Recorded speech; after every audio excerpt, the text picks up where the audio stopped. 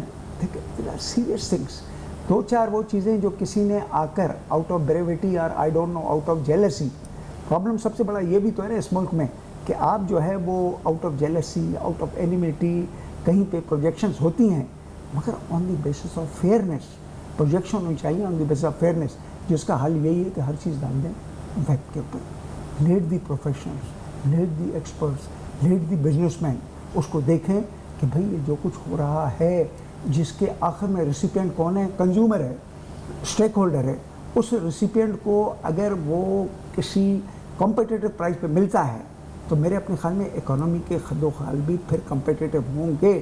مگر آپ نہیں کریں گے تو تھوڑی دیر کے لیے ہم 1-2 منٹ کی بات کرتا ہوں کہ میں آج حیران ہو گیا تھا کہ میں نے دیکھا کہ یار دیکھو نیپرا, آپ سے it is a anti consumer regulatory authority, anti consumer in the sense کہ ان کو 5-5 منٹ دے کر اور ارب صاحب روپیز لوڈ کرتے ہیں, مگر بات یہ ہے وہ اتنے اینٹی کنزیومر ہیں کہ اللہ تعالیٰ کے دی گئی سورج کی روشنی کو بھی ریگولیٹ کرنا انہوں نے شروع کر دیا ہے.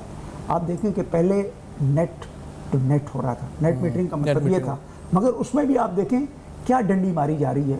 Where is there, you can understand, آپ کے نیٹ میٹرنگ میں بھی آپ کو بینیفٹ کیا دیں گے, ملٹیپلائڈ بائی دی ریٹ, مگر باقی میں سیلس ٹیکس بھی آپ سے لیں گے, باقی میں انکم ٹیکس بھی لیں گے, میٹر ٹیکس بھی لیں گے, پاکستان ٹیلی ویژن دی گریڈ کا ٹیکس بھی لیں گے, آپ سے 3 منتھس کا ایڈجسٹمنٹ بھی لیں گے, اور فیول ایڈجسٹمنٹ کے مد میں کوئی اگر بیچ میں کسی بھی ڈسکو نے ڈنڈی مار دی ہے تو وہ بھی لیں گے, کیونکہ وہ انفلوئنشل ہیں, ان کی تعلق داری بننے کے پیچھے. اچھا اس میں نیپرا پہ آنے سے ایک چیز ہو کہ اسٹیبلائزیشن فنڈ کی بات ہوئی ابھی, وہ ایک سوال اس میں جو بھی اس میں شاکس آئیں گے, یعنی جو بھی کمی اور پیشی ہوگی, وہ پھر جو ماڈل ہے انڈیا کا یا دوسرے ممالک کا, وہ کہاں سے پھر یہ او ایم سیز کے بیلنس شیٹ پہ ریفلیکٹ ہوگا, کہاں ریفلیکٹ ہوگا, یا گورنمنٹ سبسیڈائز کرے گی, کیسے ہوگا؟ یعنی مثال کے طور پہ اسٹیبلائزیشن فنڈ پہ امپیکٹ آتا ہے 5 بلین کا, لیٹ سے کہ کم ہوا یا پرائز بڑھ گئی, تو گورنمنٹ پاس آن نہیں کرے گی, اسٹیبلائزیشن فنڈ میں ایبزارو کرے گی, اور جو اسٹیبلائزیشن فنڈ ہے اس کی فائنینسنگ کا کیا طریقہ؟ اب میں اس کا آپ کو جواب دیتا ہوں. دیکھیں آپ نے بالکل صحیح سوال پوچھا کہ وہ کیسے ہوگا.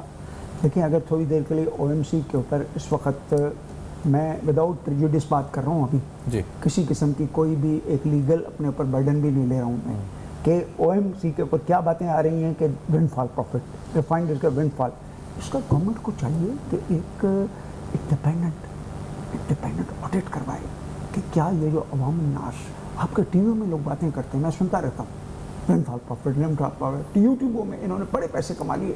اس کو گورنمنٹ کو چاہیے کہ عوام کو ایکسچینج ریٹ فلکچویشن سے بینکس نے ونڈ فال گینز کیے, اس وقت اسحاق صاحب نے کہا کہ ان پہ ہو تو ٹیکس لگے گا, یہ ہوگا, وہ تو چلے ہیں, لیکن اس کو اسٹیبلائزیشن فنڈ کی فائنینسنگ کیسے ہوگی؟ یہ ہمارے ساتھ پیچ سائڈ میں ہم کام کرتے رہے ہیں. آپ نے مجھے یاد ہے کہ پچھلی گورنمنٹ میں اٹھا کر 4 ارب ڈالر دے دیے, کوئی انٹرسٹ نہیں, کچھ نہیں, 64-65 لوگوں کو ملے, جی ہاں, سب لوگ تقریریں کرتے رہے. اس منع کر دیا اسٹیٹ بینک 2013 کی حکومت, دیکھیں وہ 480 روپے اسٹیٹ بینک نے منع کر دیا, ہمارے اسٹیٹ بینک کے شوفا نے منع کر دیا, آڈٹ کے پروسیجر ہی فالو نہیں کیے گئے, اس پر آڈٹ رپورٹ بھی ہے, پارلیمنٹرین نے منع کیا, سینٹ نے منع کیا, آپ اور یہ اور میں بولتے رہے. مگر کیا بتائیں نا مجھے, آپ کو عوام کو آپ نے سیٹسفائی کیوں کرنا ہے کہ حکومت کوما میں نہ چلی جائے. حکومت کو اپنے آپ کو بچانے کے لیے کہ وہ کوما میں نہ جائے, جس کو میں تشریح کروں کہ ان کا ٹینیور جو ہے وہ ٹرم نہ ہو, اس کے لیے عوام کو آپ نے مطمئن کرنا ہے. اس سے پہلے بریک میں اس کا اکاؤنٹنگ کیا ہوگا نا سر, مجھے اگر آپ بتا سکیں اسٹیبلائزیشن کا کیا کرنا ہے, کہ او ایم سی سے لنک کرنا ہے اس کو, ان کے ونڈ فال گینز اور پروفٹ سے کیا دیکھیں یہ جو ونڈ فال ٹیکسز ہیں, پروفٹ جو ہے نہیں, جو آپ کی فلکچویشن ہو رہی ہے, جو آپ کا اسٹیبلائزیشن فنڈ ایبزارو کرے گا, تو اس کو کیسے, اس کو بفر کو کیسے بنائیں گے ہم؟ یہ تو دیکھیں بیٹھ کے میکینزم طے کیا جا سکتا ہے. ایک بریک لیتے ہیں, اس بریک کے بعد آپ کے ساتھ ہیں ناظرین, ہمارے ساتھ رہے گا.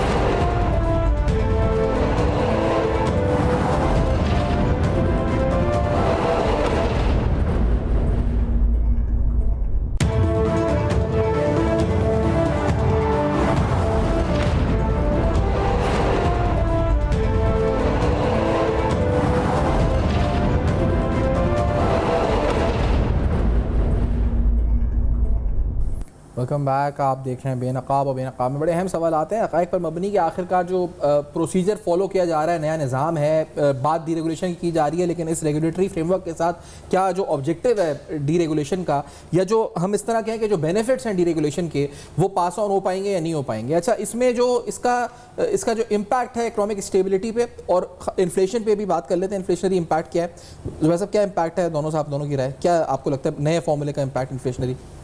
دیکھیں انفلیشنری مطلب آپ ریٹ کوٹ کر سکتے ہیں, مطلب میرا مطلب آپ سے ٹرانسپورٹیشن ریٹ کوٹ کر سکتا ہے, کل کرایہ اتنا ہوگا, پرسوں اتنا ہوگا, کتنا انسرٹنٹی ہے انفلیشنری؟ بہت بڑی انسرٹنٹی ہے. وہ یہی کہیں گے جی ٹھیک ہے ہم ایک ہفتے کا کرایہ دیں گے یا 15 دن کا دیں گے, جو پہلے بھی چل رہا تھا. ابھی آج حکومت جس طرح سے چاہ رہی ہے اس طرح سے بہت سارے پرابلمس پیدا ہوں گے. میں چاہتا ہوں کہ حکومت اس کے اندر سٹیک ہولڈرز کو ساتھ بٹھائے. ٹرانسپورٹرز اس سے خوش نہیں ہیں, پیٹرولیم ڈیلرز اس سے خوش نہیں ہیں, اور بھی کنزیومرز خوش نہیں ہیں, تو ان کو کہیں بٹھا کے کوئی ایسی چیز کرنی ہے جو سٹیک ہولڈرز کے لیے بھی ایکسیپٹیبل ہو. اسپیکولیٹو ایکٹیویٹی آپ کو لگتا ہے ہوگی اس سے, یعنی بائنگ سیلنگ شروع ہو جائے گی اس کی کہ کموڈٹی کی, کہ بھائی کل پھر بڑھ جائے گا. پتہ ہے کہ ڈونلڈ ٹرمپ نے اسٹیٹمنٹ دے دی ہے, ہو سکتا ہے ریفلیکٹ ہوگا پرائسز پہ ایک ہفتے کا ایوریج. اور ابھی آج کل پریزیڈنٹ ٹرمپ صاحب کے جو بھی اسٹیٹمنٹ آتے ہیں نا, اس سے تمام دنیا کی معیشت متاثر ہو رہی ہے. کبھی کسی دن پیٹرول کی قیمت $90 ہو جاتی ہے, کل 90 سے زیادہ چلی گئی تھی, آج 88 ہو گئی ہے. اور باقی یہ کہ امریکہ میں ایک بہت بڑی لابی ہے جو ان ساری چیزوں کے اوپر سٹا کرتی ہے. وہ لوگ, میں اور کسی کا نام نہیں لیتا, لیکن اس میں امریکہ کے صدر کے جو رشتہ دار ہیں نا وہ بھی انوالوڈ ہیں, ان کے داماد بھی انوالوڈ ہیں, نام آئے بھی ہیں بلکہ سامنے ان کے کافی لوگوں کو. تو یہ انفلیشنری امپیکٹ ہے جواز صاحب. دیکھیں ہم اگر اس فروری 28 سے پہلے کی بات کریں تو ہم یہ کہتے تھے کہ جی پاکستان میں استحکام کی ضرورت ہے, اور بلکہ کچھ یعنی وزراء یہ بھی کہتے تھے کہ استحکام ہو چکا ہے. کچھ ایک وزراء کہتے تھے کہ اب it's a growth trajectory, stabilization سے نکل گئے ہیں اور ہم نے ڈیفالٹ سے بچا لیا اور ہم گروتھ کی طرف جا رہے ہیں. ایشورنسز دی گئی تھی, مگر اس ایشورنسز کے بعد اگر تھوڑی دیر کے لیے ہم انالائز کریں کہ ہماری جو ایک گروتھ ٹریجیکٹری یا فگر ہے اس کو IMF نے بھی کنٹین کیا اور ورلڈ بینک نے بھی کنٹین کیا, اور ہم نے بھی اس کو جو ہے سوائے اس کے ایک نیک اور خواہشیں رکھتے ہوئے کہ 4% سے زیادہ ہوگی, اور ہم بھی اس سے نہیں بڑھ پا رہے تھے. مگر ساتھ ساتھ ہم نے یہ بھی کہنا شروع ہو کہ پاکستان میں جو ہے وہ ایک پاپولیشن گروتھ کا جو اتنا بڑا پریشر ہے وہ 2.8 کو کراس کر رہا ہے. ساتھ ساتھ ہم نے یہ بھی کہا کہ بھئی لوور مڈل کلاس اور اس سے نیچے والا کلاس جو ہے وہ تقریباً 48% آف دی پاپولیشن پہ پہنچ چکا ہے. ساتھ ساتھ ہم نے یہ بھی کہا کہ بھئی UNDP کہہ رہی ہے کہ 3.5 million youngsters demography working load ہمارے پاس آ رہا ہے مارکیٹ میں ایوری ایئر. اکنامک سروے ہمارا اس کو 25 لاکھ اور 28 لاکھ کے درمیان کہہ رہا تھا. تو ہم اس سارے صورتحال کے بعد اگر ہم یہ باتیں کریں کہ صرف آئل اور وار ہی ہمیں امپیکٹ کر رہی ہے, I would not agree with that. اب کیوں؟ ذرا سنیں. پاکستان میں اس وقت آپ کو پتہ ہے کہ ڈیورنگ دیز ریسنٹ پیریڈ جو گندم ہے اس کے ریٹس جو ہے وہ 65% بڑھ چکے ہیں. فلور کے ریٹس 55 بڑھ چکے ہیں. آن این ایوریج آپ دونوں کو اگر ملائیں گے تو آپ دیکھیں گے 60-65 کے درمیان ہے. حالانکہ اس دوران پرائسز آئل کی کم ہوئی, اور ہمیں پروجیکشن دی گئی تھی یہ so called experts professionals, I don't know whosoever they are, but they in my opinion are no more trustworthy. انہوں نے کہا کہ جی پاکستان میں 33.8 ملین میٹرک ٹنس سرکار کو بتا دیا, اور یو آر لکی آپ کو اتنے میٹرک ٹن گندم آ رہی ہے. مگر اب جو ریئل فگرس آئی ہیں وہ 27 اور 28 کے درمیان ہیں.